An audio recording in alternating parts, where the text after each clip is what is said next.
Yo, what is going on, everyone? My name is Nick, or the Notorious Fantasy, and in today's video, I'm bringing you guys Week 10 wide receiver start or sit decisions for fantasy football in 2020. Inside of this video, we are going to be talking about every single matchup from Thursday Night Football all the way to Monday Night Football and discuss whether you should start or sit the wide receivers in that matchup. Before we get into it, I'd like to ask that if at any point inside of this video that you end up enjoying and you are a new person to the channel, to please make sure to hit that subscribe button down below. I would really appreciate it, and you're going to appreciate it as well because I drop videos every single day to help you guys eat a W like your name was famous Jameis Winston in your 2020 Fantasy Football League. And real quick, I'd like to give you guys a quick word from my friends and my sponsor over at Drafters.com. Drafters.com offers a variety of games that you can play for all of the fantasy sports. They have NFL, MLB, NBA, NHL, as well as PGA for the Masters this weekend. But obviously, you guys focus on fantasy football, I would assume, since this is a fantasy football channel. They have a variety of games on here, including the Rankem, as well as just normal drafts. My favorite thing to do, though,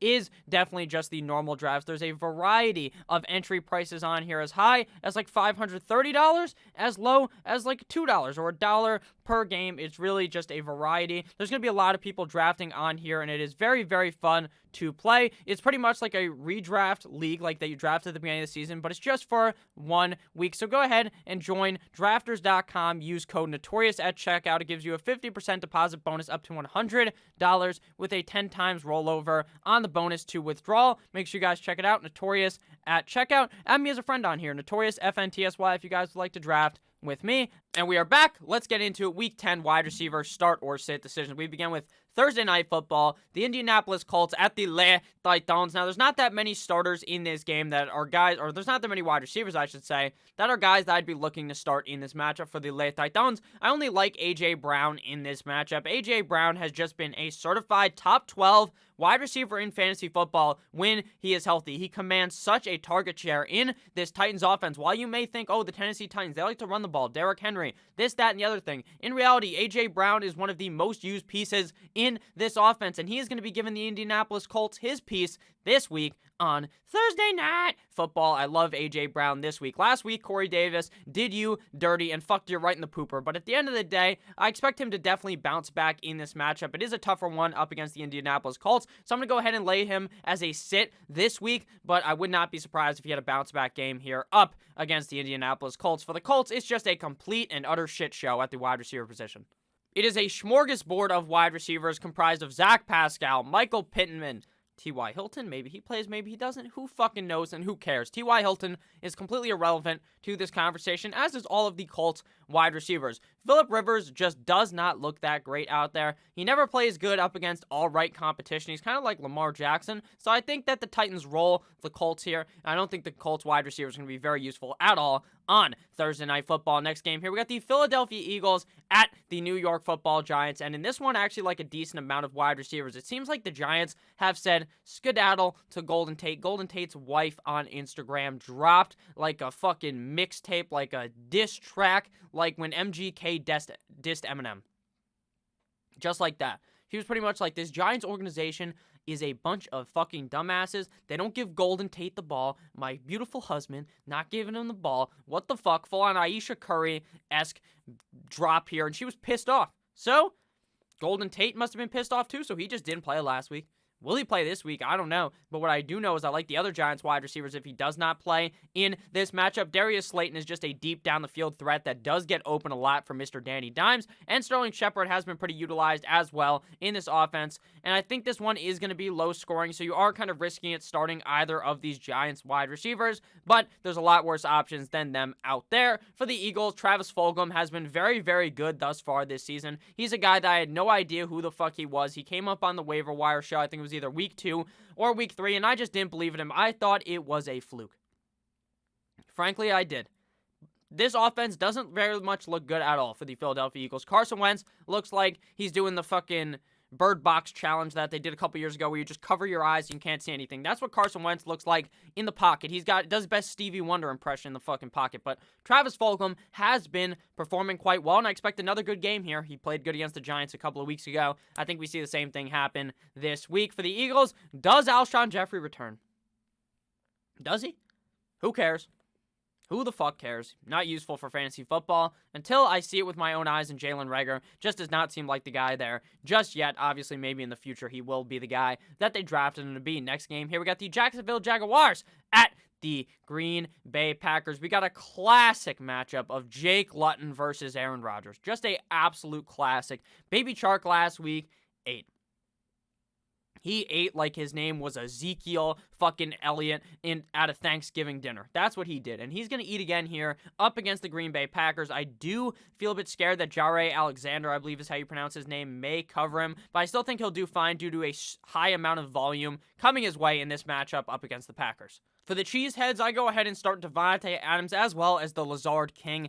Allen Lazard, if he ends up playing. Allen Lazard, in his last time going up against the New Orleans Saints, he took them to pound town. The Jaguars defense is not very good, and we could see a humongous game out of both Adams and Lazard if Lazard ends up suiting up on Sunday. Again, that's an unknown as of right now, but he has practiced the last 2 weeks, so I'm going to go ahead and assume in my head that he ends up playing. Davante Adams is obviously a must-start wide receiver on a weekly basis. This guy let an absolute monster game up last week up against the San Francisco 49ers where he pulled his pants down and dropped his cock over the shoulder pads of the defense. It was like his cock was so big on Sunday night or Thursday night when they played that laid across a bunch of dudes' shoulders. He really raw dogged him last week, and I expect another big matchup out of Adams this week. For the rest of the Jaguars, Laviska Shenault and Keelan Cole, I just don't feel comfortable starting them with Mr. Jake Luton under center. For the rest of the Packers, MVS is also a player on the team. If Allen Lazard does not end up suiting up, MVS could be a sneaky, risky start that has the upside to score a touchdown.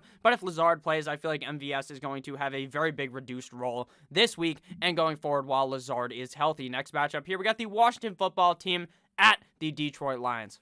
While it seems like Alex Smith is going to be under center for the Washington football team, I'm still confident starting Terry McLaurin. He still played good last week with Alex Smith or without, so I'm not ultra worried, or with Kyle Allen or without, so I'm still fine starting Mr. Scary F1 scoring McLaurin this week up against a not-so-hot Detroit Lions defense. For the Lions, I am going to say that Marvin Jones is going to be a start, but this is a tentative start based upon if Matty Snapback suits up on Sunday or not. If Matthew Stafford is inactive in this one and they have to play the backup, it's not going to bode too well for Mr. Marvin Jones. For the other Lions wide receivers, Danny Amendola is a sit, and the other Washington football team wide receivers who are not even of name relevant enough to make it onto the fucking screen are going to be sits as well. Next game here, we got the Texans, the Houston Texans at the Cleveland Browns, the Cleveland Steamers, and I expect the Texans to put up a big spot in this one and play well in a back-and-forth affair in my eyes, but I think it's going to be more of a running affair for the Cleveland Browns, and the Houston Texans are going to dot up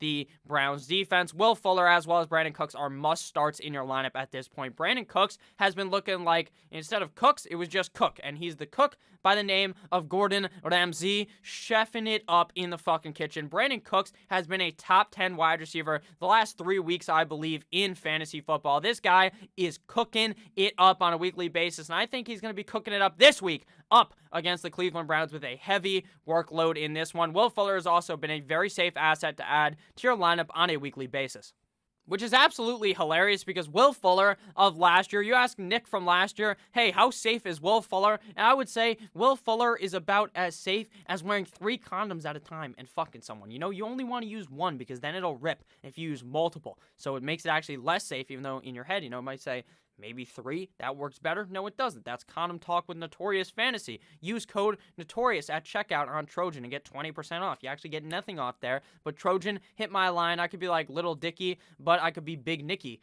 you know, for you. Will Fuller. I like Will Fuller in this matchup. I think both of these wide receivers, the tandem of wide receivers in Houston, are going to be big players for this matchup. For the Cleveland Browns, Jarvis Landry is going to be a sit for me. I just think with Nick Chubb coming back, they're going to try to run the ball gently down the stream all over the Houston Texans. And I think that he just won't be used that much, and Randall Cobb is just kind of that safe play that could get you like 5 points, but in reality, you never want to fucking put that guy into your lineup unless you are Chapstick in the comment section, who always asks me some crazy question that involves Randall Cobb. So, shout out to you, mister. Buccaneers at Panthers is the next game here. If you guys have ended up enjoying this video thus far, please make sure to hit that subscribe button down below. Now, in this one, I'm going to start every single wide receiver in this fucking matchup and the kitchen sink. I'm sitting down Curtis Samuel. He's not on the screen, but Curtis Samuel may end up being the best wide receiver on the Carolina Panthers, and I'm being completely honest with you. I don't know what's happening. Teddy Bridgewater and Curtis Samuel must just have some type of love affair out there, like how Tom Brady loves to kiss his fucking son. That's what it seems like out there for Teddy Two Gloves and Curtis Samuel. I'm going to send him. I'm going to put my trust back in Robbie Anderson, DJ Moore. Now, my trust in Robbie Anderson is at the fucking moon. It's all the way up here, right? I think you can see my hand now. DJ Moore's trust used to be up here with him, right? I would be like, damn, you can play both these motherfuckers. Now, DJ Moore's all the way down here. No bueno for DJ Moore. If you guys are watching on the podcast app, I respect that as well. Please leave a review. Pretty much, Robbie Anderson's trust is at the top. DJ Moore's fucking trust level is teetering off, jumping off of a goddamn cliff, because starting DJ Moore is so hard to do at this point. I'm going to play him. I think this is going to be a close game, kind of like when we saw the Panthers play up against the Kansas City Chiefs, especially since the Bucs looked so dick last week up against the New Orleans Saints. I expect a bounce-back game for them. For the Bucs, I'm starting all three of these guys, but again, one of these guys is probably going to completely shit the bed, and how the offense looked last week, maybe all three of them will. I think we just saw one of the worst games if not the worst game out of Tom Brady in his whole NFL career. So I expect the GOAT to bounce back, even though I don't like the guy. I expect him to bounce back, and I expect all three of these wide receivers to be useful up against the Carolina Panthers defense. Next game, we got my Miami Dolphins going up against the Los Angeles Chargers. Horsecock Herbert versus Tua Tagovailoa. Tua doesn't have a nickname yet. He just doesn't. Well, his nickname is Tua because his first name is something absurd. Now, I love the guy, but his name is like Tua Tagovailoa, which I respect. I love that sick first name, but he needs a nickname here. So, we got it. It's going to be Horsecock Herbert versus High T Tua, and I think High T Tua lays the pipe to that ass like he's a fucking plumber in this game to the Chargers, but Keenan Allen, I should say, has been a beast thus far this season. Up against the Denver Broncos, he sprinkled down points in fantasy football last week, and while Mike Williams looks like a complete and utter dart throw on a weekly basis, I'm playing him up against the Dolphins. I am. I think this is going to be a high-scoring matchup. The Dolphins versus the Cardinals last week was a high-scoring game, and I expect the same thing to happen here in the duel of the rookies. So I like Keenan Allen as well as Mike Williams. Obviously have way more confidence in Keenan Allen, even though the Dolphins secondary completely shut down. They locked him behind bars like his name was Kodak Black, DeAndre Hopkins last week. For the Dolphins, Devontae Parker seems to be, in my opinion, the number one target for Tua Tagovailoa out there, especially with Preston Williams hurt and probably going to be missing this game. I think Devontae Parker sees a healthy dosage of targets, not a top 10 wide receiver, but to me like a top 22-ish guy on the week. Preston Williams obviously hurt, so I doubt he's going to end up suiting up on Sunday. Next game here, we got Horsecock Drew Lock and the Denver Broncos at the Las Vegas Raiders. And in this one, I like the Double J, Juicy J, Jerry Jeudy, formerly of Alabama. Jerry Jeudy played very well last week up against the Atlanta Falcons. Obviously, the Raiders defense is the next step up from the Atlanta defense, but that's because the Atlanta defense is just the dead dirt. They are 6 feet under like the fucking Undertaker. So I think Jerry Jeudy is going to have a good game yet again this week. Drew Lock looks comfortable later in the games, coming back, heaving the pigskin, and he likes to throw the ball to Mr. Jeudy. The rest of the Broncos, Tim Patrick, KJ Hamler, both seem like kind of guesses on a weekly basis if they will do well. And for the Raiders, I don't feel comfortable starting any of the wide receivers. Nelson Aguilar, Henry Ruggs, Hunter Renfrow, none of those guys seem like weekly guys that you want to throw into your lineup besides Nelson Aguilar, but he's kind of tailed off the deep end as of recently. Next game here, we got the Buffalo Bills at the Arizona Cardinals, and in this one, there's a smorgasbord of wide receivers I'm going to be starting. DeAndre Hopkins has got shut down 2 games in a row.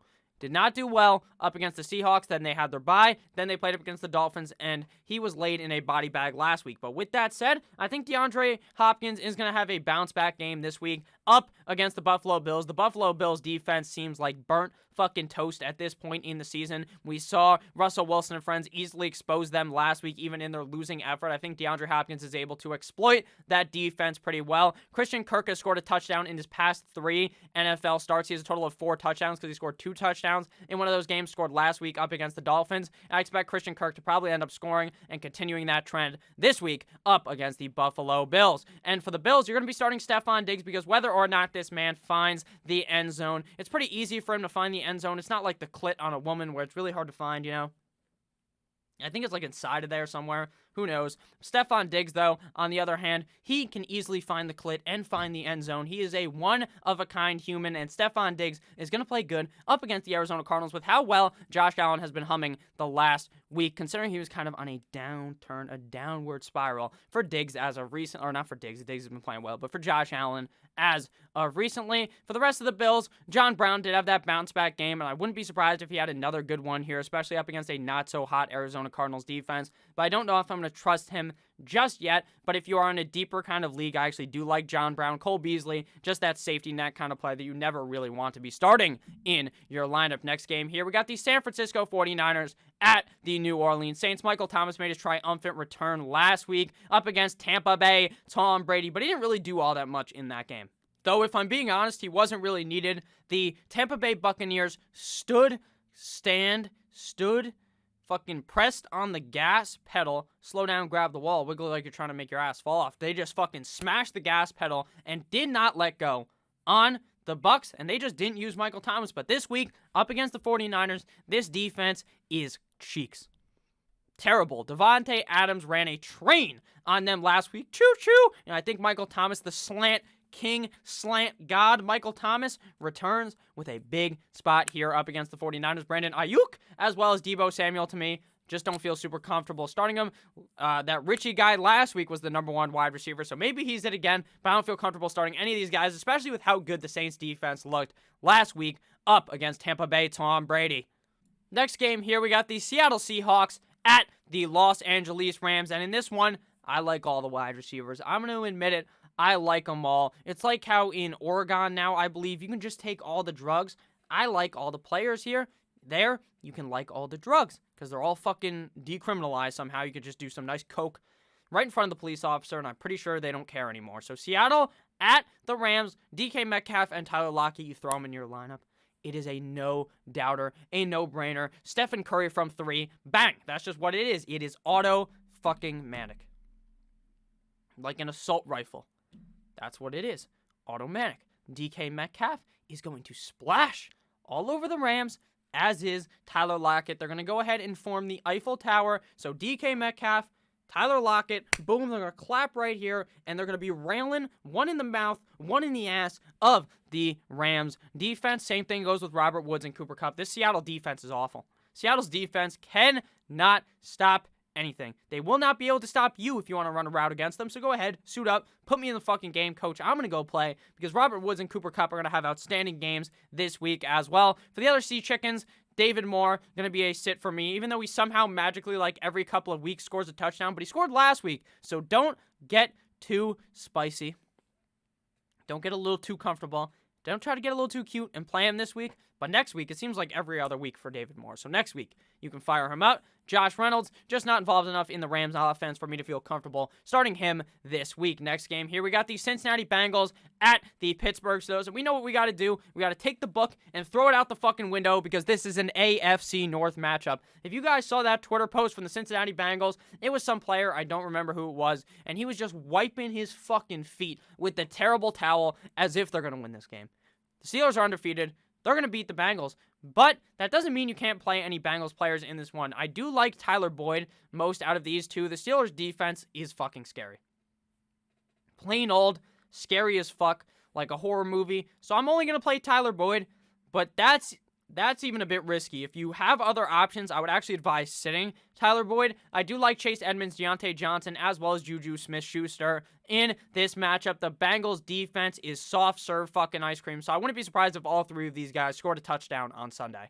The only bad thing, though, is when you have these three wide receivers, the triple-headed offense that you feel super comfortable in starting, normally one of them ends up missing every single week, and it's really hard to predict which one it is going to be. Next game here, we got the Ravens at the New England Patriots, and I actually want to fix something real quick on the screen. This Sunday Night Football matchup features probably the least exciting wide receiver matchup on earth, but I'm playing Jacoby Myers. Jacoby Myers looked very good last week up against the New York Football Jets, and I think he looks good again this week up against the Ravens. It is a tougher matchup, so don't expect humongous big points like he scored last week up against the Jets, but I still think he's going to be pretty competent on Sunday Night Football to be worthy of a start or a flex option for the rest of the game. Hollywood Brown, this motherfucker just isn't getting targeted for some reason, and Damiere Byrd seems to be the guy in the corner watching while Jacoby Myers goes to town on the Baltimore Ravens. And final matchup here, we got Monday Night Football between the Minnesota Vikings at the Chicago Bears. Another matchup that's not so hot on Monday night. Monday Night Football, Sunday Night Football, Thursday Night Football, never really. Everything is not what it seems like in the fucking title screen of Wizards of Waverly Place. If you're my age, you might get that reference, but I don't know.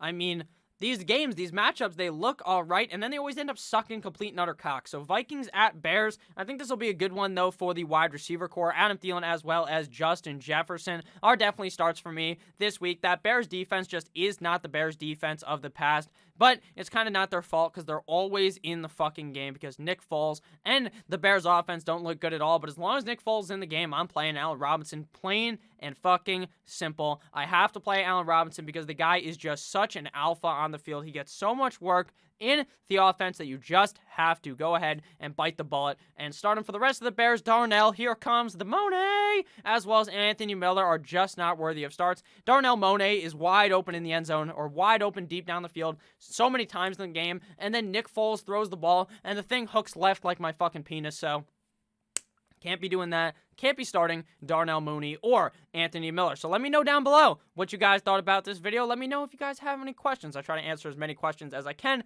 down below in the comment section. I love each and every single one of you beautiful bastards. Make sure you guys check out drafters.com. Code Notorious at checkout. Have a great rest of your guys' day. I love you all. Goodbye!